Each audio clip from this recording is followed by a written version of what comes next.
Okey, Assalamualaikum. Episod 10 Siri Putrajaya Form 5. Kita berada di nombor 4, tajuk kuantum.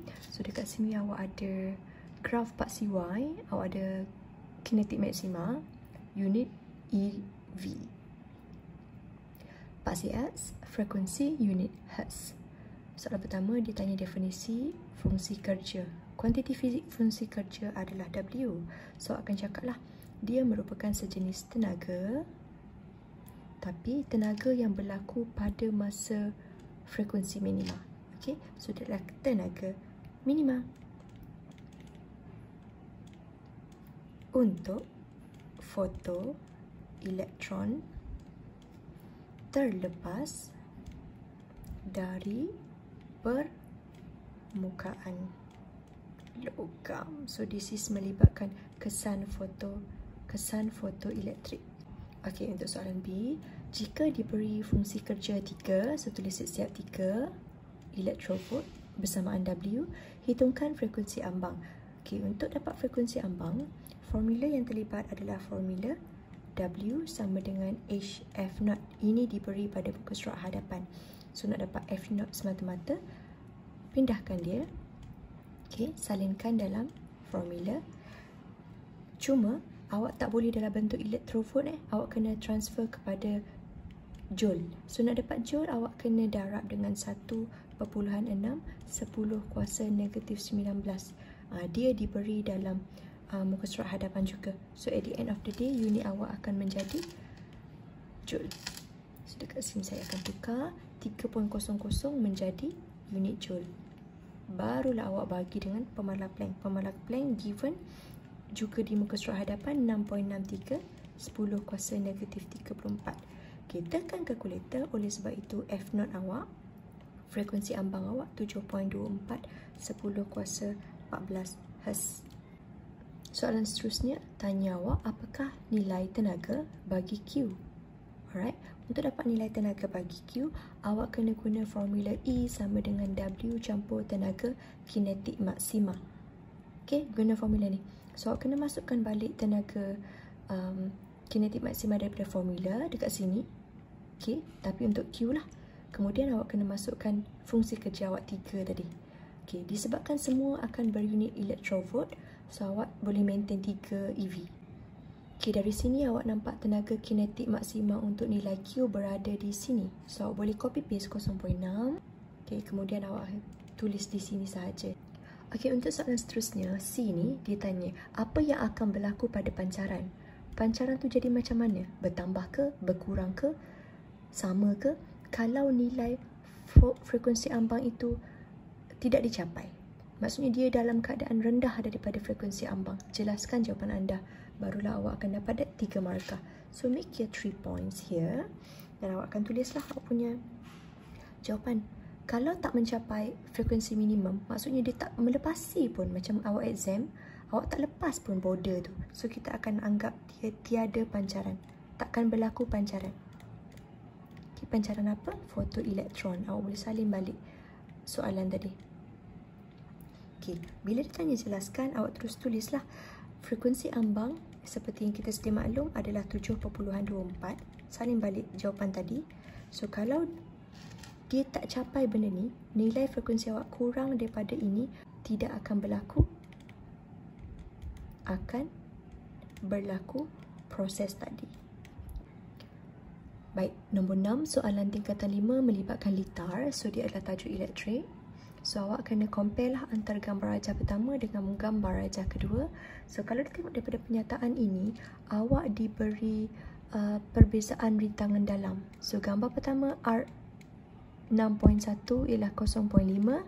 Gambar kedua rintangan 6.2 0.01 ohm. Dan di sini mempunyai juga DGE, daya gerak elektrik 6.1 1.5 6.2 9 volt. So dia dah mention dalam ayat. Okey, jom kita try explain maksud dulu. Okey, untuk maksud awak dah hafal. Dia mesti berlaku dalam litar yang lengkap, bermakna litar yang tertutup, dan dia akan melibatkan sumber tadi. Kalau saya draw gambar daripada sumber sini ke sumber sini, dia akan dibaca nilai voltan dia. Okay, so tulis dia punya maksud. Maksud DGE adalah tenaga yang dibekalkan oleh ini, sumber kita, sumber sel kering. 1 coulomb cas dalam litar yang lengkap. Yang pertama 6 dry cell, 6 sel kering. Yang kedua 1 sahaja sel kering. So bilangan sel kering yang pertama tu lebih banyak. So kecerahan, of course lah, kecerahan yang kedua tu kurang rintangan dalam. Sebab 1 ni rintangan dalam dia rendah. Kalau banyak ni, dia rintangan dalam dia lebih banyak. So bila banyak, kecerahan mentol dia tu akan malap. This one, kecerahan mentol dia akan sangat terang. Okay, so this one is 0.1, is 0.2. So akan kata kecerahan salin balik, kecerahan mentol 6.1 rendah berbanding kecerahan mentol 6.2. Jumlah daya elektrik, daya gerak elektrik dah dinyatakan. So rintangan dalam, awak boleh state ayat panjang, salin balik sahaja, ataupun buat je art, tak ada masalah.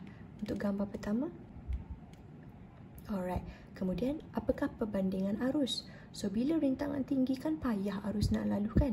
Bermakna gambar pertama, arus yang lalu adalah lebih kecil. So, salin balik. Magnitude arus yang mengalir 6.1 lebih kecil. Dan terus je, semakin dan semakin kecerahan mentol rintangan dalam.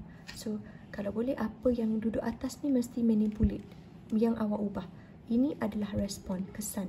So akan cakap lah, kecerahan duduk yang second, kecerahan mentol. This one ialah jumlah rintangan dalam. Okay, so akan kata bila rintangan makin banyak, dia kurang cerah, betul tak? Semakin kurang jumlah rintangan dalam, semakin bertambah kecerahan. Bilangan sel kering. So akan katalah tadi kan, bila buat banyak, bilangan sel kering tu banyak, rintangan dia tinggi. So awak akan tulis semakin dan semakin. Okay, bilangan sel kering mempengaruhi rintangan dalam. So semakin banyak bilangan sel kering, semakin tinggi rintangan dalam. Kalau awak dihidupkan dengan satu accumulator acid plumbum diganti dengan 8 sel kering 1.5, maksudnya daripada nilai pertama yang ni awak diberi yang ni pula, awak tukar. So apa yang berlaku? So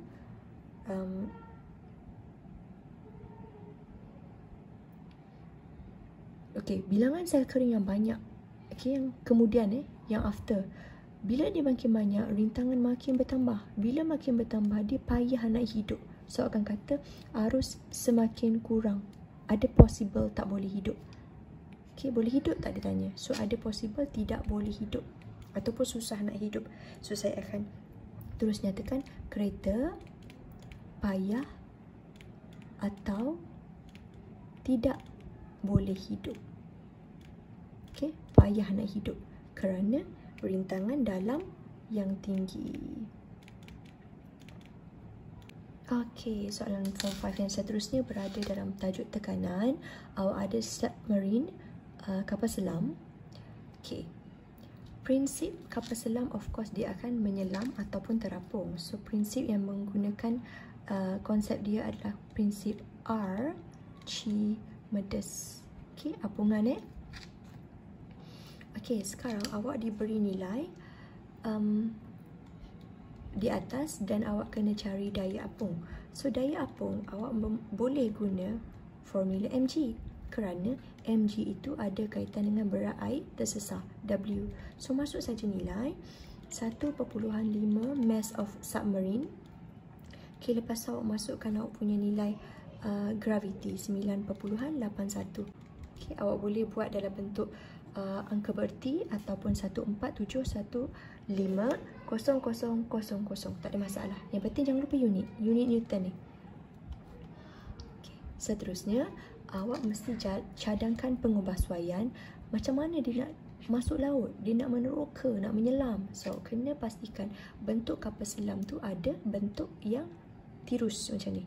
So, kita akan kata bentuk dia mesti larus. Dalam bahasa fizik larus, ataupun yang lebih spesifik kita akan kata aerodynamic. Inilah bentuk yang ada moncong kat sebelah hujung tu.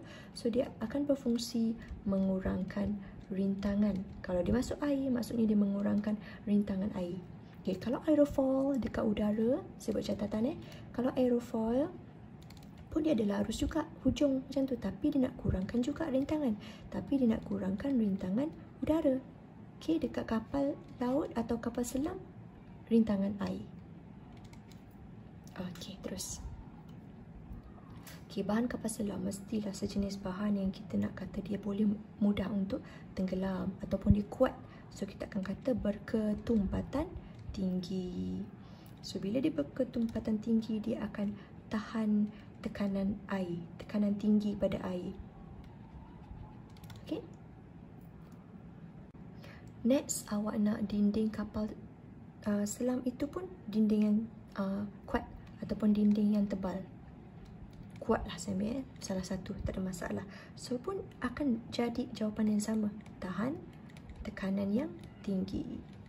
Tahan lasak. Okay?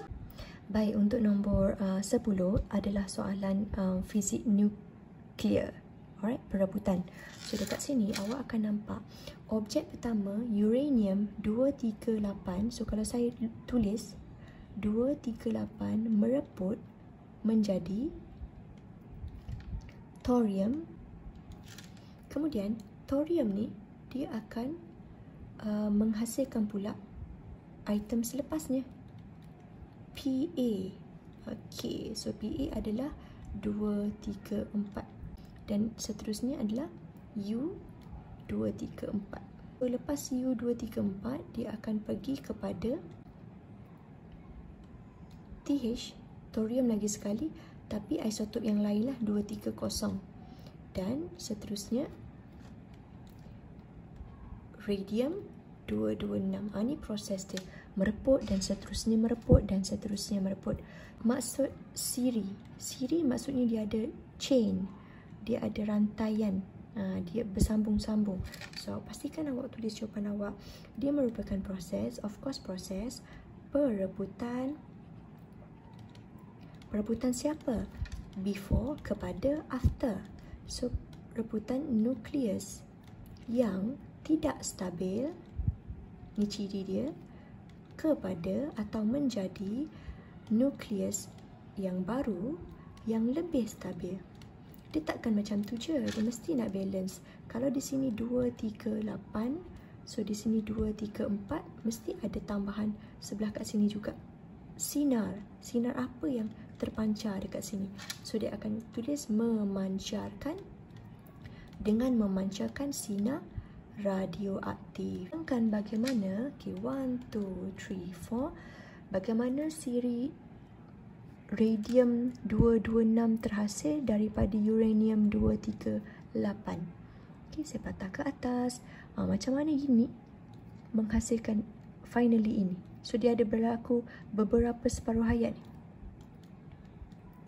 5 kali T-half. Uranium, bila jawab periksa awak ambil full uranium 238 mereput. Alright, bila dia mereput dia akan berpecah lah menjadi nukleus yang lebih ringan. Zarah akan terpancar. Okey, 234 dengan 238 dia akan menghasilkan 42. So, dekat sini ada satu zarah alfa. Okey, kalau awak nak ambil nombor bawah dia pun boleh. 238 dengan 92.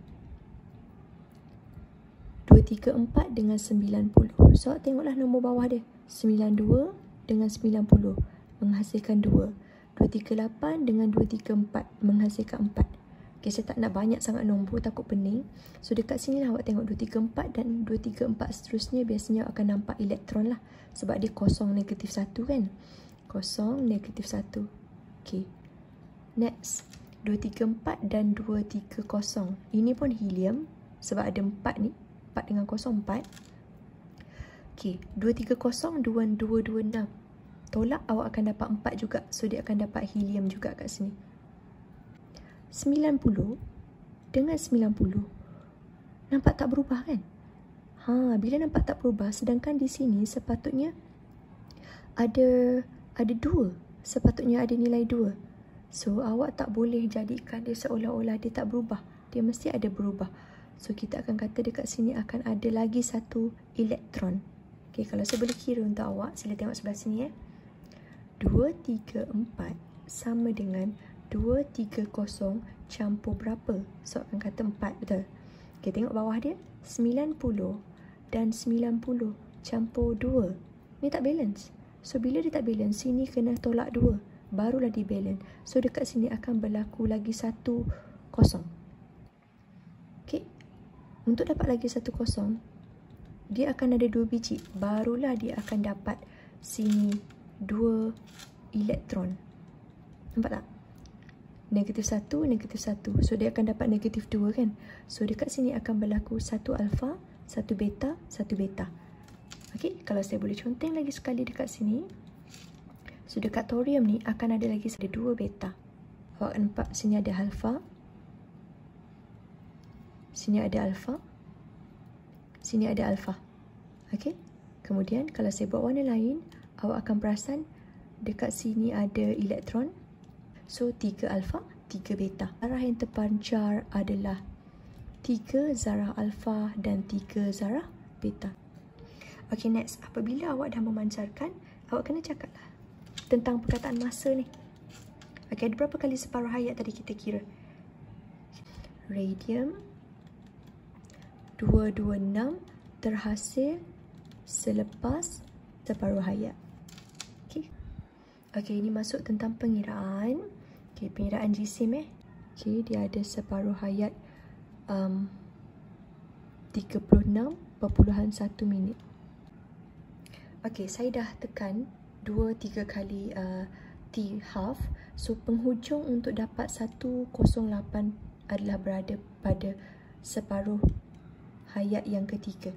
So, pada separuh hayat yang pertama, dia dah bagi 36.1 minit.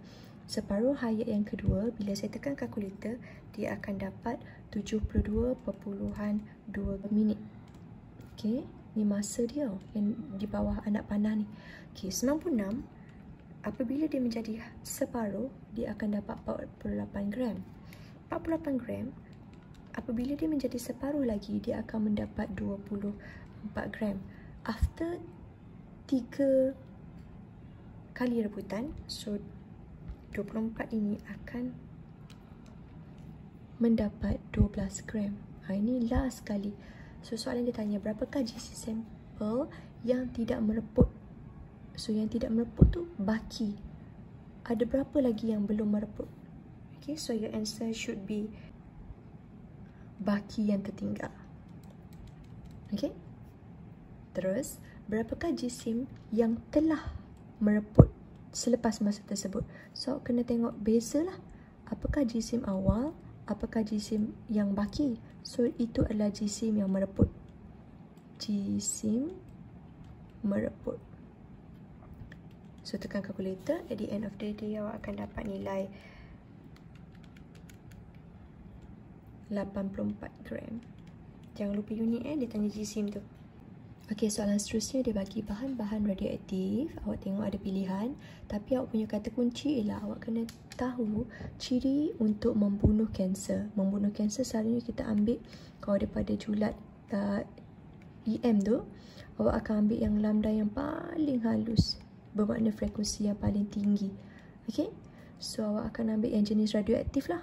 Dia akan bunuh sel kanser. Saya rasa ni dia ada typo sebab dia terdouble. Mana ada kertas dalam badan pesakit. Kalau kita nak buang kanser je lah kita akan buang. Ketebalan kertas ni bila kita pergi letak bahan radioaktif tu dekat kilang. Okay, ingat as I said, bila periksa tengok soalan BI, SPM insyaAllah tak ada masalah, typo lah. Okay, alright. So, bila kita nak pancarkan radioaktif, kalau boleh kita tak nak dalam badan manusia tu lama sangat radioaktif, bahaya betul. So, kita tak nak sehingga bertahun-tahun, nampak ni? Kalau kat kilang boleh. Kalau kat badan orang kita tak nak bertahun-tahun. Sian orang tu, lama dia sakit. Ubat dekat tangan pesakit betul tak? Kita masukkan ubat cecair 6 jam. Jangan lama sangat. So, pilihan kita ialah K. Okay, untuk episod 10 ni saya lebih laju sikit daripada sebelum. Saya terus tulis untuk awak apakah ciri dan alasan saya. Seperti biasa, 10 markah ada 5 poin. Pilihan awak tulis K tu, and then awak salin balik jawapan yang sebelah kiri yang saya tik ni. Okay, salin balik di sini. Kemudian tulis alasan lah. Kenapa awak letak cecair? Sebab bila doktor drip pada tangan awak, dia adalah mudah untuk dikendalikan. This flow masuk pada darah awak, betul? Sinar gamma adalah yang paling cepat untuk kesan kanser. Separuh hayat kalau boleh kita nak cepat-cepat keluar daripada badan. Kadang-kadang bila terlampau lama organ-organ badan tak boleh adapt, nanti datang penyakit lain pula. Okey, pengayunan kita nak pengayunan yang rendah sebab as we know gamma ni dia mempunyai frekuensi yang tinggi. Okey, soalan terakhir berada di section C. Ini adalah tajuk DGE dan awak akan nampak ada dynamo dekat sini. So bila ada dynamo bermakna awak mengayuh basikal awak menggunakan kaki, bermakna awak bagi daya. So bila awak bagi daya bermakna akan berlaku arus aruhan.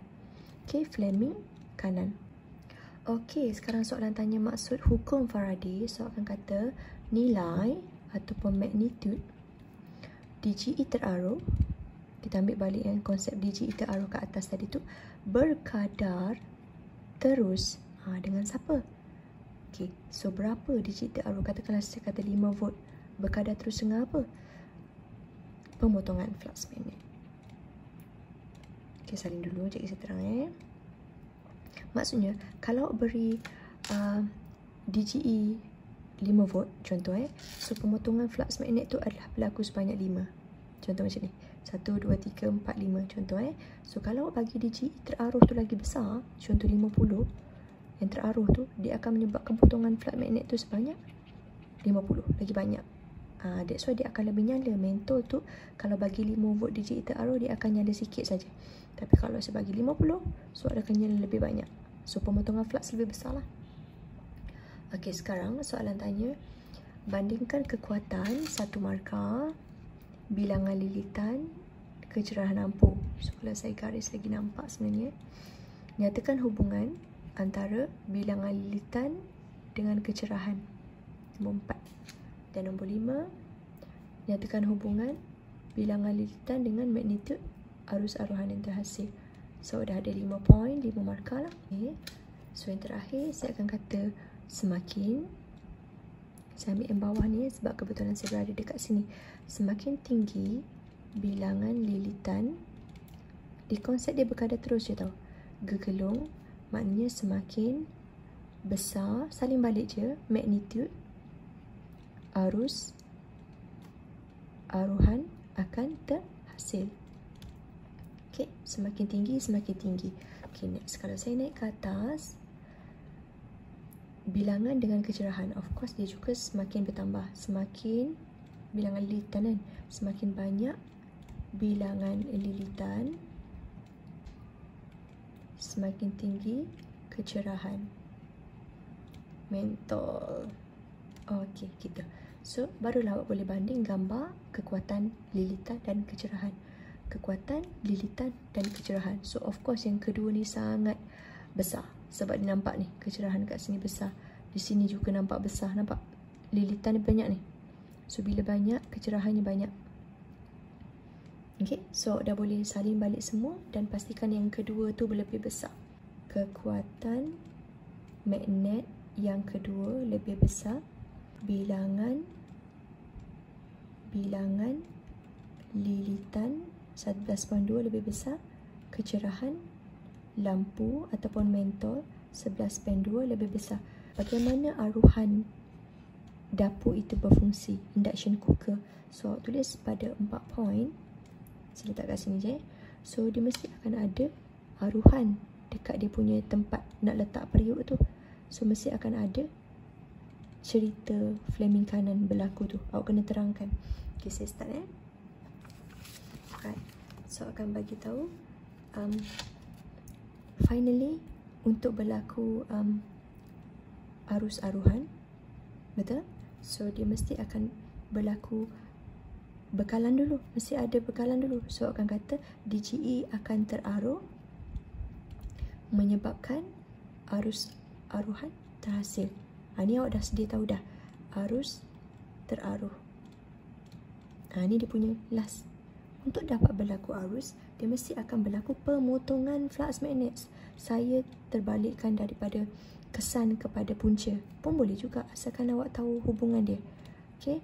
Pemotongan flux magnet berlaku. So, di sini berlaku medan magnet. Okey, awak dah belajar itu medan magnet berada di jari telunjuk, betul? Okey, dan sebelum tu mesti akan ada gerakan.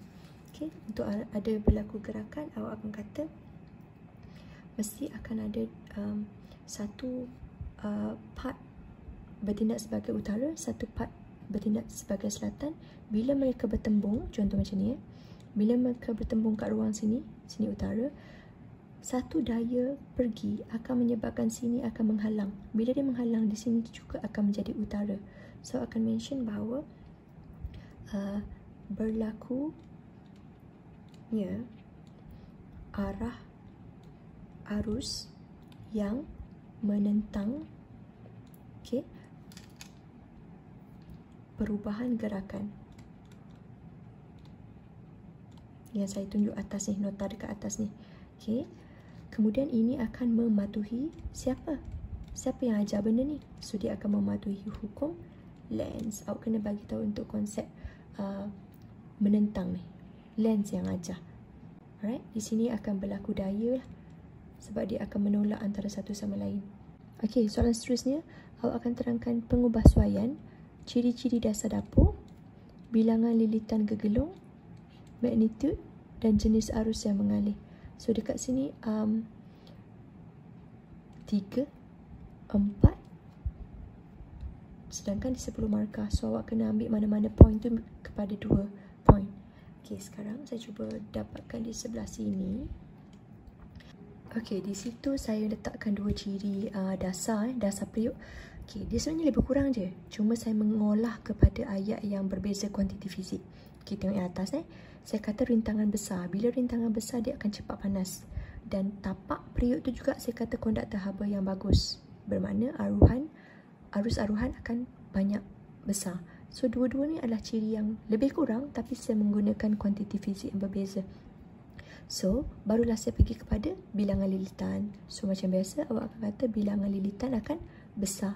So, bila dia ada kaitan dengan lilitan, awak memang akan sebut pemotongan flux magnet. Okey? Awak jangan cakap macam ni tau. Awak kena cakap banyak, tinggi. Baru betul. Okey, next, awak cakap magnitude arus. Awak akan kata magnitude arus yang besar. Ini adalah arus aruhan sebab awak ada induction cooker. Dia teraruh. Okey, awak akan kata berlaku pemotongan flux. Pun boleh. Masih boleh ulang jawapan yang sama. Pemotongan flux yang tinggi. Dan jenis arus, awak akan kata arus yang digunakan adalah arus ulang alik. Barulah dia mempunyai rintangan yang tinggi.